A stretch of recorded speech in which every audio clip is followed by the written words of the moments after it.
जी बेटे अस्सलाम वालेकुम। वालेकुम अस्सलाम वरहमतुल्लाहि वालेकुम वबरकातुहू। सर सलाम जी, सर, क्या हाल है? मेरे भाई ये कारी साहब का फोन आ गया दरमियान में, तो मैंने कहा इनकी बात सुन लेनी चाहिए कि कहीं नाराज ही ना हो जाएं। वो बच्चा याद कर रहा है पुराने मजीद, उसके माशाल्लाह उन्होंने बताया कि 10 पारे हो गए हैं। माशाअल्लाह तो वो सर, घर में ही है, वो सबक याद करता है फिर ऑनलाइन सुना देता है। तो मैंने कहा इनकी बात सुन लेनी चाहिए क्योंकि कारी साहब हैं, काबिल एहतराम है।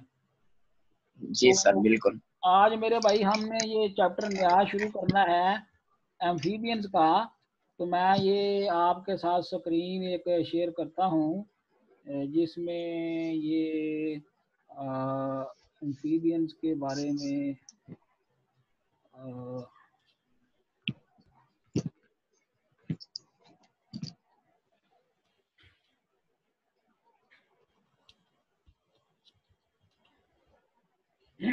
ये बड़े स्क्रीन आई है आपके पास एम्फीबियंस चैप्टर 19। जी सर। जी अच्छा, सर।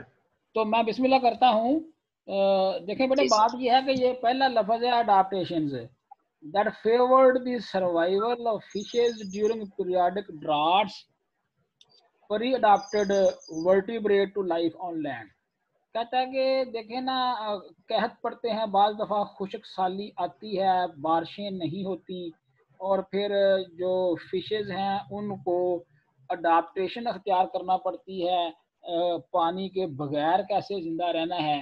तो असल में ये वाली अडाप्टेशन जब फिशेज में आई तो ये इब्तदा बनी लाइफ के पानी से ज़मीन पर इवाल्व हो जाने की। ठीक है ना जी। तो लिखा vertebrate to life on land. तो वर्टिब्रेट्स की लाइफ जमीन के ऊपर शुरू होने के लिए ये वाली अडाप्टेशन बड़ी अहम है, जिसमें फिशेज ने अपने आप को पानी के बगैर ड्राट कंडीशंस में रहना जब सीख लिया, जब ये अडाप्टेशन फिशेज में आ गई, तो फिर ये वाली बात मुमकिन हुई कि ज़मीन पर भी लाइफ जो है वो सस्टेन कर सकती है। तो ये असल में जो चैप्टर है इसमें हमने 3 ऑर्डर्स पढ़ने हैं एम्फीबियंस के, जिसमें एक का डेटा है जिसमें सैलमेंडर्स हैं, फिर जिम्नोफियोना है जिसमें सिसिलियंस हैं, और फिर एक एन्यूरा है जिसमें फ्रॉग्स और टोड्स हैं। तो ये तीनों मुख्तलिफ जो ऑर्डर हैं इसी चैप्टर में हैं, और हम तीनों इनको स्टडी करेंगे वन बाय वन। तो नंबर 3 पे ये अपना amphibians are restricted to moist habitats. Amphibians नमदार जगहों पे रहते हैं जहाँ मॉइस्ट ज़्यादा हो, ह्यूमिडिटी ज़्यादा हो। Most spend much of their adult life on land. Amphibians अपनी लाइफ का कुछ हिस्सा पानी में और कुछ ज़मीन पर भी बसर करते हैं। तो इसीलिए इनको हम एम्फीबियंस कहते हैं। एम्फी का मतलब होता है बोथ। यहाँ बोथ का मतलब ये है कि दो तरह के हैबिटेट में ये रह सकते हैं, यानी कि एक्वाटिक हैबिटेट में भी और टेरेस्ट्रियल हैबिटेट में भी। दोनों में ये कामयाबी से रहते हैं, दोनों एनवायरनमेंट में इन्होंने अपने आप को अडाप्ट किया हुआ है। तो ये देखें ना, लिखा है virtually all amphibian body system show adaptation for living on land. इनके हर बॉडी सिस्टम में अडाप्टेशन मौजूद हैं जो ज़मीन के ऊपर रहने के लिए ज़रूरी हैं, जो ज़मीन पर रहने के लिए रिक्वायर्ड हैं। तो आप देखें eggs and developmental stages that were resistant to drying probably evolved in some ancient amphibians. कहता है जी कि असल में एम्फीबियंस में कुछ ऐसी अडाप्टेशंस आई जिनमें एग्स और डेवलपमेंटल जो स्टेजेस हैं वो रेजिस्टेंट हो गई ड्राइंग से। ड्राइंग यानी खुश्क हो जाना। आप देखें कि जो एनिमल्स हैं पानी में, जो जहाँ उनकी एक्सटर्नल फर्टिलाइजेशन है, एक्सटर्नल डेवलपमेंट है, तो वहाँ पर तो पानी की कमी नहीं है। जो डेवलपमेंट है इसके लिए पानी का होना ज़रूरी है, एक्वाटिक एनवायरनमेंट का होना ज़रूरी है। तो जो जो है ही एक्वाटिक एनवायरनमेंट, वहाँ तो पानी की कमी नहीं है। तो लेकिन जो लैंड एनिमल्स हैं यहाँ पानी की कमी है।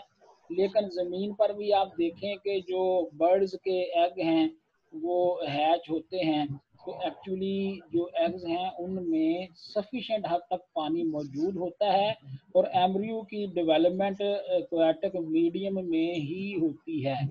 ये वाली चीज़ जब एनिमल्स में डेवलप कर गई कि उनके एग्स लैंड्स के ऊपर आके ड्राई ना करें और उनमें एम्ब्रियो की डेवलपमेंट कामयाबी से हो जाए, तो यहाँ से ज़मीन पर एनिमल्स की जो एवोल्यूशन है वो शुरू हुई और ये ज़मीन के ऊपर एनिमल्स के आ जाने का सबब बनी। अदरवाइज अगर ये डेवलपमेंट्स ना होती तो शायद एक्वाटिक एनवायरनमेंट को ही अपनाना पड़ता, ज़मीन के ऊपर शायद फिर एनिमल्स ना होते। तो इसलिए ये चंद बातें बड़ी अहम हैं जो मैंने अभी आपको बताई हैं। तो आप देखें कि ये नेक्स्ट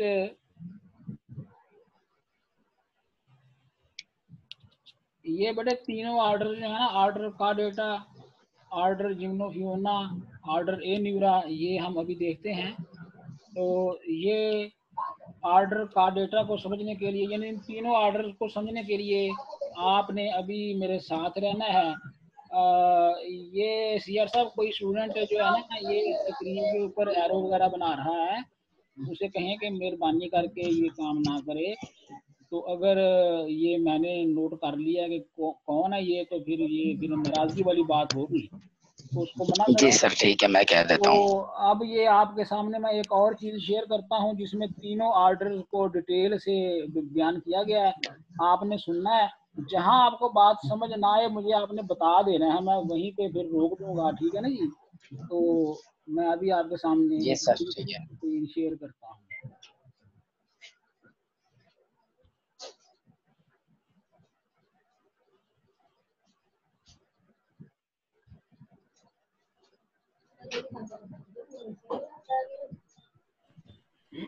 बेटा कुछ नजर आया आपको? जी सर। ये 3 मॉडर्न ऑर्डर्स हैं अभी हम जिनके बारे में बात कर रहे थे। तो ये वन बाय वन उनकी एक्सप्लेनेशन है, आपने ये तवज्जो से सुननी है। ये हमारी जो बुक है उसके ऐन मुताबिक ये बयान की गई है। ये मैंने ढूंढी है बड़ी मुश्किल से, मैंने कहा चले जरा आपको मजीद आसानी हो जाएगी। अपने बेटे माइक बंद करेंगे तो फिर आपको जरा क्लियर आवाज आएगी। अगर 1-2 स्टूडेंट्स के 3 स्टूडेंट्स के माइक चल रहे होंगे तो फिर जो आवाज़ है उसमें ज़रा शोर आ जाता है, बात की फिर समझ नहीं आती। तो काइंडली अपने माइक बंद रखें, लेकिन जब कोई बात करनी हो, कोई क्वेश्चन करना हो तो बेशक माइक को ऑन करें, बात करें, कोई ऐसी बात नहीं है। तो ये सुने बेटे, शाबाश। के जो मेजर 3 ऑर्डर्स हैं, इन क्लास के जो मेजर 3 ऑर्डर्स हैं वो हम डिस्कस करते हैं। सबसे पहला ऑर्डर न्यूरा, यानी ये ए न्यूरा का मतलब है टेल लेस। ये ऐसे ग्रुप है मेंबर्स हैं जिनकी टेल नहीं होती, और इस ऑर्डर के अंदर फ्रॉग्स एंड टोड्स शामिल हैं। ये पिक्चर है। इसी तरह जो दूसरा ऑर्डर है वो है यूरोडिला। इसका जो आम कॉमन नेम है वो कॉर्डेटा भी रखा गया है। इन दोनों का जो मतलब है इकट्ठा वो यही होता है कि इनकी टेल होती है, यानी इनकी दुम होती है। ये तो दुम वाले ये सारे यूरोडील्स हैं और इस ऑर्डर के अंदर शामिल है। इसमें सेलिमेंटर्स आते हैं और न्यूट्स आती हैं। तो ये आपकी पिक्चर आ गई। उसके बाद तीसरा ऑर्डर है जी ए पोडा। ए का मतलब होता है नेगेटिव, इसका कॉमन नेम है जिम्नोफियोना। तो इसमें इन दोनों वर्ड्स का भी यही मतलब है कि इनकी लिम्स नहीं, अपेंडेजेस नहीं है, इनकी टांगें नहीं होती।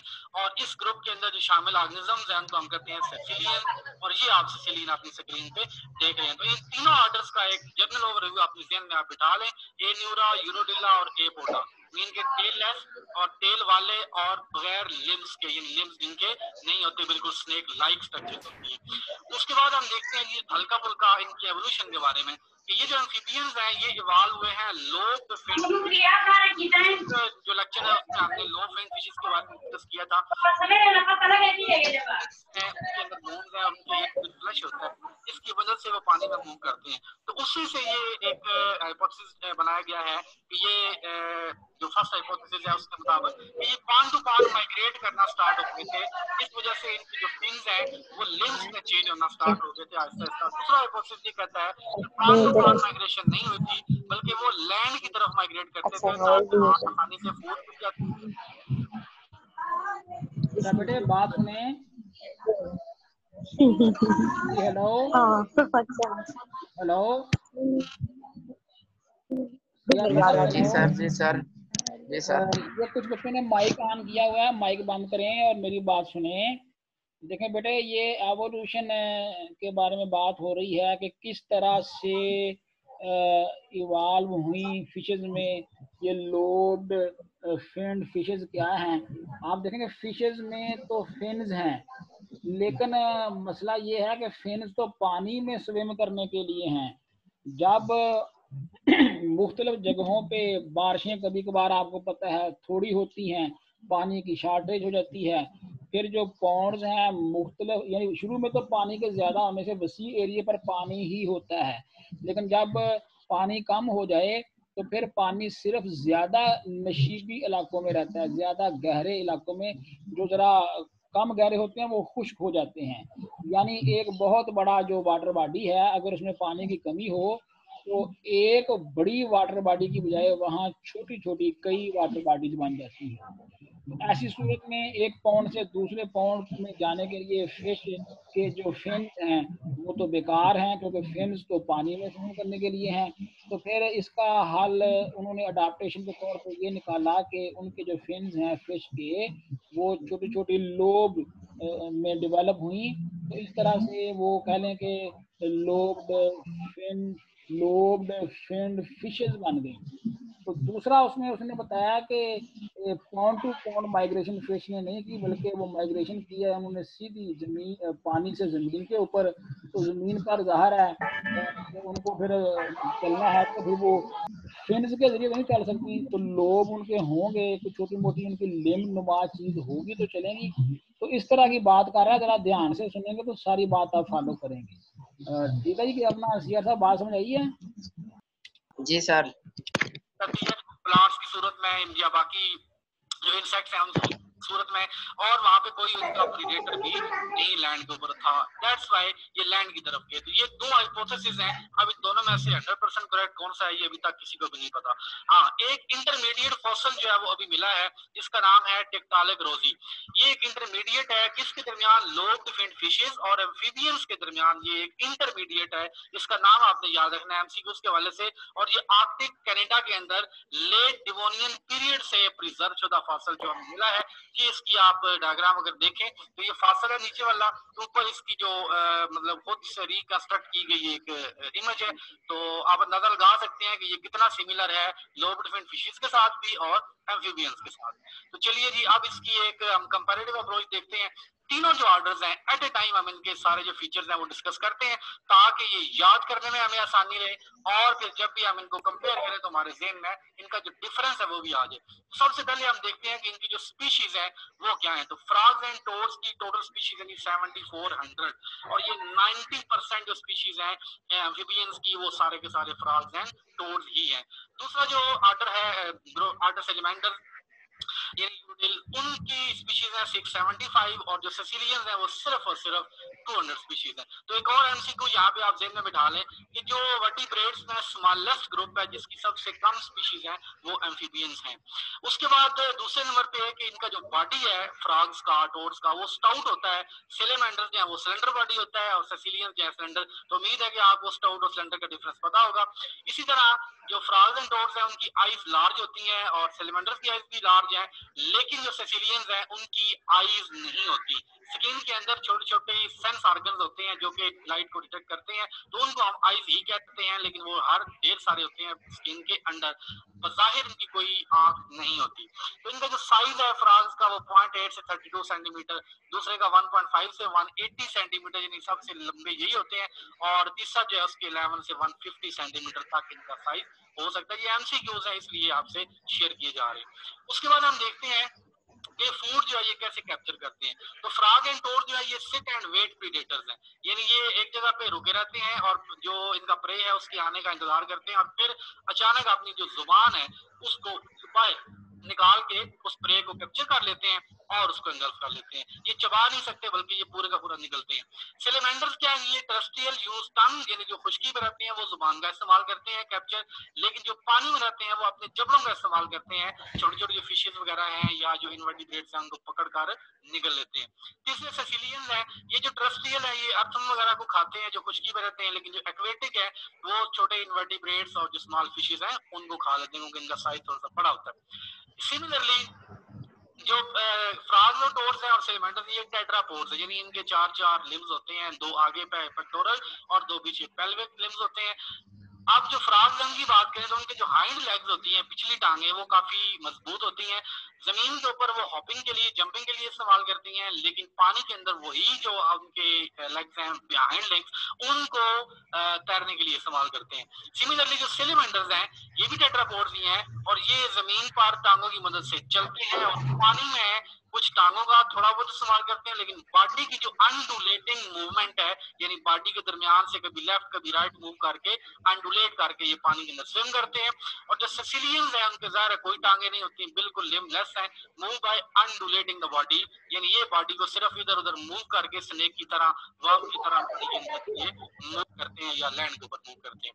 इसी तरह अगर रिप्रोडक्शन की बात करें तो फ्रॉग्स की जो रिप्रोडक्शन है वो भी सेक्सुअल है और तीनों ग्रुप सेक्सुअली रिप्रोड्यूसिंग है, कोई भी ये सेक्सुअल नहीं है। एक्सटर्नल फर्टिलाइजेशन किसमें होती है? फ्रॉग्स और टोड्स के अंदर होती है। लार्वा जो है इनका वो पानी के अंदर ही पैदा होता है और वहीं पे रहता है, फिर वो वहां पे मतलब जो एल्गी वगैरह है उसको खाते हैं। जब वो मेटामॉर्फोज करते हैं तो उसके बाद फिर अडल्ट्स में आ जाते हैं और अडल्ट्स जो है वो डिपेंड करता है कि वो एक्वेटिक अडल्ट्स हैं या टर्स्ट्रियल अडल्ट्स हैं, उस हिसाब से फिर वो रहते हैं। इसी तरह जो सेलेमेंडर्स हैं उनकी रिप्रोडक्शन में सेक्सुअल, लेकिन जो फर्टिलाइजेशन है इनकी वो इंटरनल है, ये इंपॉर्टेंट बात है, याद रखनी है आपने। Similarly larva live in water and metamorphose to either terrestrial और एक्वेटिक अडल्ट, यानी इसके ही लार्वा हैं वो भी सेम इसी सिचुएशन में मेटामॉर्फोज करते हैं। लेकिन जो सेसिलियंस हैं उनमें भी फर्टिलाइजेशन इंटरनल है। मोस्ट विविपेरस हैं, डेफिनेशन हम पहले डिस्कस कर चुके हैं। Some larvae but most develop directly into adult, यानी कुछ जो है वो मार्फोज करते हैं लेकिन ज्यादातर जो है डायरेक्टली ये अडल्ट में चले जाते हैं, इनका लार्वा नहीं होता। तो ये इनके कंपैरेटिव एनाटॉमी है, जो इंपॉर्टेंट फीचर्स है जैसे हमने वो डिस्कस किए हैं। आगे हम चलते हैं जी, फ्रॉग और टोड का डिफरेंस देख लेते हैं। अक्सर जो स्टूडेंट्स हैं वो कंफ्यूज रहते हैं कि ये फ्रॉग है या टोड है। तो एक बात टिप के तौर पे ज़हन में रखिए कि जो भी आपके घरों के अंदर, आपके आसपास गलियों, मोहल्लों, नालियों और महल्लों के अंदर चल रहे होते हैं, घूम फिर रहे होते हैं, वो टोड्स होते हैं, they are not frogs. Frogs एक तो साइज में बड़े होते हैं और दूसरा इनका जो स्किन है वो काफी स्लाइमी होता है और ये पानी के अंदर ज्यादा टाइम रहते हैं, ये खुश्की पर नहीं आते। तो चलिए फिर भी देख लेते हैं। Frog has moist and slimy skin while toad has dry and rough skin, remain in moist places, spend most time in dry place, lay eggs in clumps और क्लस्टर, जिसको डार्ट्स भी हम कहते हैं। इसी तरह जो टोड्स है दे ले एग इन चेन, ये लंबी लड़ी की सूरत में अंडे जो है वो बखेर देते हैं पानी के अंदर। तो ये डिफरेंस है, उम्मीद है आपको ये याद रहेगा। उसके बाद हम देखते हैं कि मेल और फीमेल फ्रॉग में हम कैसे डिफरेंशिएट करेंगे। तो male have swollen thumb during breeding to grab, यानी मेल जो है जब ब्रीडिंग सीजन आता है तो उनका जो थंब होता है वो काफी मोटा हो जाता है, बड़ा हो जाता है, क्योंकि उसने फीमेल को पीछे से पकड़ना होता है। तो ये एक आइडेंटिफिकेशन होती है उस वक्त के फ्रॉग को पकड़ के आप बता सकते हैं कि ये मेल है फीमेल। लेकिन फीमेल्स के अंदर ऐसा कोई थंब एनलार्जमेंट नहीं होती। सिमिलरली जो मेल्स हैं अक्सर ब्रीडिंग सीजन में वो नाइट कॉल देते हैं, रात को जो भी फ्रॉग बोलता हुआ आपको नजर आता है या सुनाई देता है कहीं, तो वो मेल है, क्योंकि फीमेल जो है वो कभी भी इस तरह से नहीं बोलती। तो नाइट कॉल जो सिर्फ मेल्स देते हैं, ब्रीडिंग के लिए कॉल करते हैं। उसके बाद जो फीमेल्स हैं, जिस फीमेल को जिस किस्म की आवाज अच्छी लगती है वो उसकी तरफ अट्रैक्ट होती है और फिर जाके ये मीटिंग करती है। फीमेल्स को ऐसा कुछ, males are smaller in size while females are larger in size. ये भी एक डिफरेंस है मेल्स और फीमेल्स के अंदर। उसके बाद हम कुछ ऐसी इंफॉर्मेशन देख लेते हैं जो पास्ट पेपर्स के अंदर जो कुछ एमसीक्यूज आए हुए थे वो हमने कलेक्ट किए, कुछ जनरल इंफॉर्मेशन हमने आपके लिए इकट्ठी की है ताकि आपकी जो प्रिपरेशन है वो जबरदस्त हो जाए। तो सबसे पहले हम देखते हैं कि parotid glands in amphibians are modified into poison glands. ये सर क्वेश्चन पूछा जाता है कि पॉइजन ग्लैंड किस ग्लैंड की मॉडिफिकेशन से बनते हैं। उसके बाद है Bufo marinus is a poisonous amphibian, MCQ है। Bombinator is called as fire bellied toad, ये जनरल इंफॉर्मेशन भी है और आपने ये याद रखनी है। उसके बाद Rhacophorus is a flying frog, type of coelom in frog is schizocele, absence of neck in frog helps in jumping। ये एक पास्ट पेपर में हमने क्वेश्चन देखा था, इसलिए ये स्टेटमेंट यहाँ पे आपके साथ शेयर कर दी है। तो वो सिर्फ जंपिंग में हेल्प होती है, गर्दन का ना होना। Absence of thumb is characteristics of frog, thumb नहीं होता है, वो फिंगर की चारों होती है, लेकिन जो फर्स्ट फिंगर है उसको हम थंब के तौर पे लेते हैं जब वो ब्रीडिंग सीजन आता है। तो Alytes is called as midwife's toad, very important MCQ. उसके बाद है जी retention of larval characters even after maturity is neoteny, ये डेफिनेशन है, याद रखें। और ये किसके अंदर होती है? ये एंजियोस्टोमा एक बैक्टीरिया है, इसके अंदर ये पाई जाती है। Ambystoma larva is called Ambystoma, ये बहुत इंपॉर्टेंट है, आपको याद रखना है। तो eel is not a fish but amphibian, ये भी याद रखना है। उसके बाद है जी Necturus is commonly called as mud puppy. इस तरह की जो इन्फॉर्मेशन होती है ना, ये पेपर्स में बहुत ज्यादा पूछी जाती है। इस्टाफिस जो है लैक टंग, यानी इसकी जुबान नहीं होती। डिप्लोकालस इज एन एक्सटिंक्ट एम्फीबियन, ये भी बहुत इंपॉर्टेंट है, कई बार ये पेपरों में पूछा जा सकता है। और लास्ट वन है जी एम्फीबियन हार्ट हैज 3 चैम्बर्स, यानी एम्फीबियन का जो दिल है उसके 3 होते हैं, एक वेंट्रिकल और 2 एट्रिया या आरिकल। तो अब hope you recognise me, yes you are a frog. Similarly, do recognize me too. I am Sicilian, not a snake. Okay, I will recognize next time. And the last one is, who am I?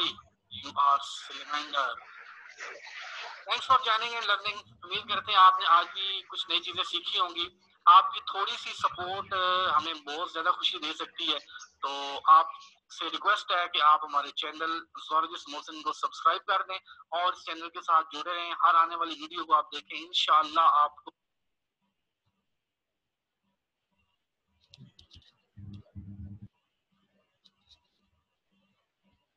जी। अपना CR साहब बात की कुछ समझ आई है?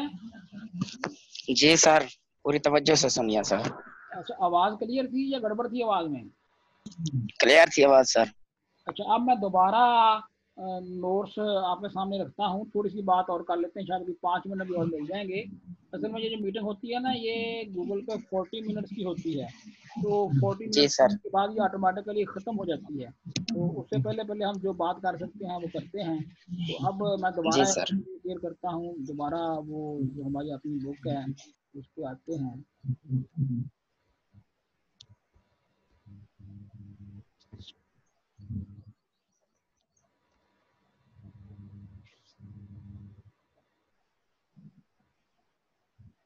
देखिए बेटा, यहाँ पे ये बातें तो काफी सारी आपने सुनी है, लेकिन कुछ बातें जो मेरे करने वाली हैं, बताने वाली हैं, वो यहाँ मैं आपसे शेयर करता हूँ। ये एक्सटर्नल स्ट्रक्चर एंड लोकोमोशन। यहाँ आप देखें कि वर्टिब्रेट की जो स्किन है उसके यहाँ तकरीबन 8-10 के करीब काम दिए गए हैं। ध्यान से सुनने आपने। Vertebrate protects against infective micro organism, यानी स्किन जो है ये एक शील्ड है, माइक्रो ऑर्गेनिजम्स जो इन्फेक्ट करते हैं हमें उनसे बचाती है। अल्ट्रा वायलेट लाइट से बचाती है, जिसका दूसरा काम है। तीसरा काम इसका डेसिकेशन, यानी कि पानी के ज़िया को रोकती है। और फिर मैकेनिकल इंजरी, ये हमें जख्म अगर छोटा मोटा आता है तो स्किन भी आता है, बाकी हम सेफ रहते हैं। हमें मैकेनिकल इंजरी से स्किन बचाती है, ये इसका चौथा काम है। फिर देखें, as discussed later in this chapter, skin of amphibians also functions in gas exchange, यानी गैस एक्सचेंज का काम इसमें बड़ा अहम है, क्योंकि एम्फीबियंस ने पानी में भी रहना है, इन्होंने टेरेस्ट्रियल एनवायरनमेंट में भी आना है। जब टेरेस्ट्रियल एनवायरनमेंट में आएंगे तो यहाँ ये अपने लंग्स को इस्तेमाल करेंगे गैस एक्सचेंज के लिए, लेकिन जब पानी में जाते हैं तो ये अपनी स्किन को इस्तेमाल करते हैं। ये इनकी स्किन का छठा काम है। फिर टेम्परेचर रेगुलेशन इनकी स्किन का 7वां काम है। फिर आप देखें कि अब्जॉर्प्शन इनका 8वां काम है स्किन का, और स्टोरेज ऑफ वाटर, यानी ये पानी को अब्जॉर्ब भी करती है और पानी को ये स्टोर भी रखती है। तो ये 8-9 काम 4 लाइनों में बताए गए हैं कि जो इसकी स्किन है उसका क्या रोल है। आगे देखें, एम्फीबियन की जो स्किन है उसमें स्केल्स नहीं हैं, जैसे फिश में होते हैं स्केल्स नहीं हैं। इस तरह फीचर्स जैसा कि बर्ड्स में होते हैं स्किन में नहीं है। और इसी तरह जो हेयर जैसा कि मैमल्स में है, ये एम्फीबियन की स्किन पर नहीं है। हाईली ग्लैंडुलर, ताहम इनकी जो स्किन है वो हाईली ग्लैंडुलर है। ये ग्लैंड प्रोड्यूस करते हैं म्यूकस को, जो इनको स्लिपरी टेक्सचर देती है, और ये कहने के अपने आप को परिंदों से भी सेफ रखते हैं। These glands keep the skin moist to prevent drying, और ये जो म्यूकस है इनकी स्किन को मॉइस्ट भी रखती है ताकि ये ड्राई ना हो जाए। क्योंकि इनकी जो स्किन है उसका मॉइस्ट रहना ज़रूरी है, क्योंकि स्किन से गैस एक्सचेंज का काम इन्होंने लेना है।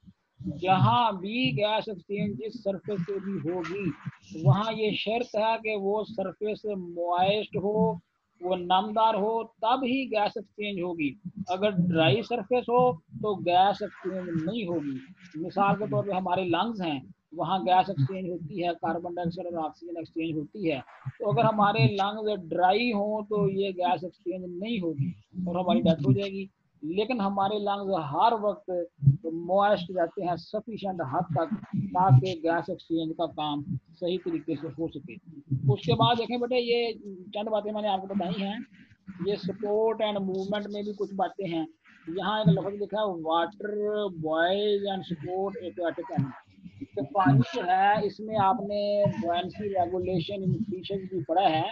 ये जो पानी है इसमें कह लें कि एक ऐसा इफेक्ट है जो कशिश शकल फोर्स ऑफ ग्रेविटी के अगेंस्ट ये चीज़ों को ऊपर उछालता है, और इस तरह से ये चीज़ें जितनी भी हैं पानी में एक्वाटिक लाइफ जो है वो अपना वजन कम फील करते हैं।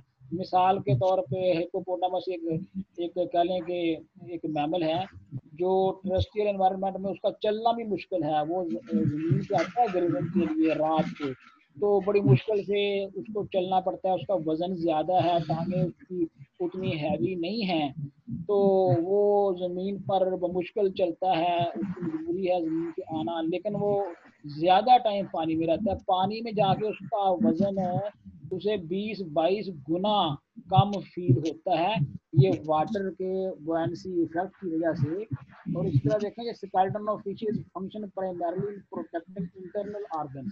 स्केलेटन तमाम एनिमल्स के इंटरनल ऑर्गन्स को प्रोटेक्ट करते हैं और एनिमल को सपोर्ट फराहम करते हैं। मिसाल के तौर पे हम ज़मीन पर चलते हैं, हमारा 5 फुट 6 फुट या 7 फुट कद है, तो हमारा जो स्कल है वो ज़मीन से अगर 6 फुट ऊपर है तो उसकी वजह ये स्केलेटन है। हमारी जो लिम्स हैं वो पिलर का काम करती हैं। हम तो खैर सीधे खड़े हो जाते हैं ना, हमारा तो वर्टिकल कॉलम भी एज ए पिलर ही काम करता है। लेकिन जो ये कैटल है हमारे, ये कैमल है, ये बुफालो है, ये काऊ है, ये एलिफेंट हैं, आप देखें इनका कितना ज़्यादा वजन है। तो इनके वजन को सपोर्ट भी ये वर्टिकल कॉलम करता है। इन एनिमल्स की जो टांगे हैं, लिम्स, फोर लिम्स और हैंड लिम्स, ये पिलर का काम करती हैं। जैसे बिल्डिंग में पिलर्स होते हैं, ऊपर की तरफ जमीन पर वर्टिकल खड़े किए जाते हैं और फिर उन पिलर्स के ऊपर बीम डाला जाता है हॉरिजेंटल, और फिर उसके ऊपर छत डाली जाती है। तो इस तरह ये वजन को डिस्ट्रीब्यूट करने का एक तरीका है। एनिमल्स के अंदर स्केलेटन उसी तरह का डेवलप होता है जिस तरह की उनकी बॉडी में बनना होता है। जब फॉसिल्स जो साइंटिस्ट हैं उनको मिलते हैं किसी एनिमल के, तो उन फॉसिल्स को जो कि टूटे फूटे होते हैं उनको जोड़ के और फिर अपने इल्म को इस्तेमाल करके उनके ऊपर वो अपने अंदाजे से मसल चढ़ाते हैं मौजूदा एनिमल्स के मसल्स को देख के। तो इस तरह से जितने भी डायनासोर हैं इनकी ये पिक्चर्स बनी हैं, इनके स्टैचू बने हैं। तो यहाँ पे ये चंद बातें मैंने आपको बताई हैं। तो बाकी बातें जो है वो उसमें जो मैंने आपके सामने एक एनिमेशन आपको पेश किया उसमें बताई गई हैं। तो आप अब ये है कि नेक्स्ट जो आर्टिकल है ना वो है न्यूट्रिशन एंड डाइजेस्टिव सिस्टम। ये हम कल शुरू करेंगे अल्लाह खैर करे। तो यहाँ तक आपने कोशिश करनी है कि इसको पढ़ के इसको क्लियर करें। अगर कोई चीज़ आपको आप समझते हैं अगर नहीं समझ आई कल मुझे बताएं, वो हम रिवाइज कर लेंगे। तो आपने बिल्कुल परेशान नहीं होना, ये अल्लाह खैर करेगा हम सिलेबस को बड़ी आसानी से खत्म कर लेंगे। तो लेकिन ये है कि आपने साथ चलना है, ठीक है ना। तो कल फिर मैं जब आपके पास आऊँ तो अगर आपको कोई क्वेश्चन करूँ तो आपको उसका आंसर आना चाहिए। आप काइंडली थोड़ा बहुत ज़रूर पढ़ा करें, सुस्ती का मुजाहरा ना करें, क्योंकि अब बिल्कुल इम्तहान सर पे है।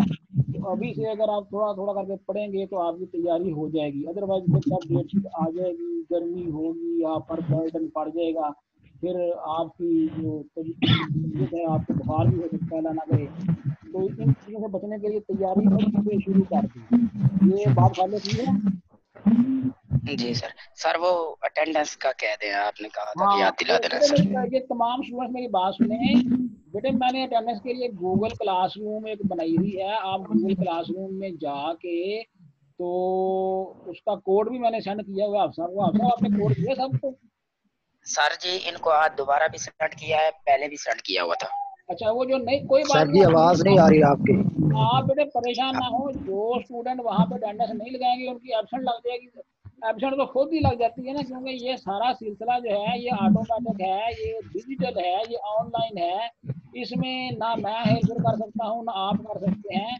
तो मैंने ये आपकी फैसिलिटी के लिए गूगल क्लासरूम पे अटेंडेंस आपको ये मैंने मौका फराहम किया है, वरना यहाँ पे जूम पे तो बाज़ दफ़ा आपको दिक्कत आती है नेट के ना होने से।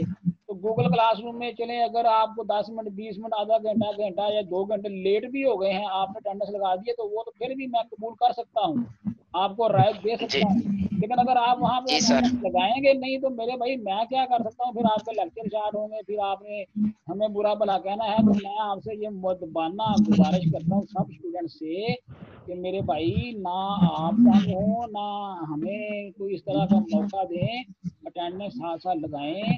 ये आपके लिए भी फायदेमंद है, ये हमें भी इसका फायदा ही है। मेरी बात को फॉलो किया है?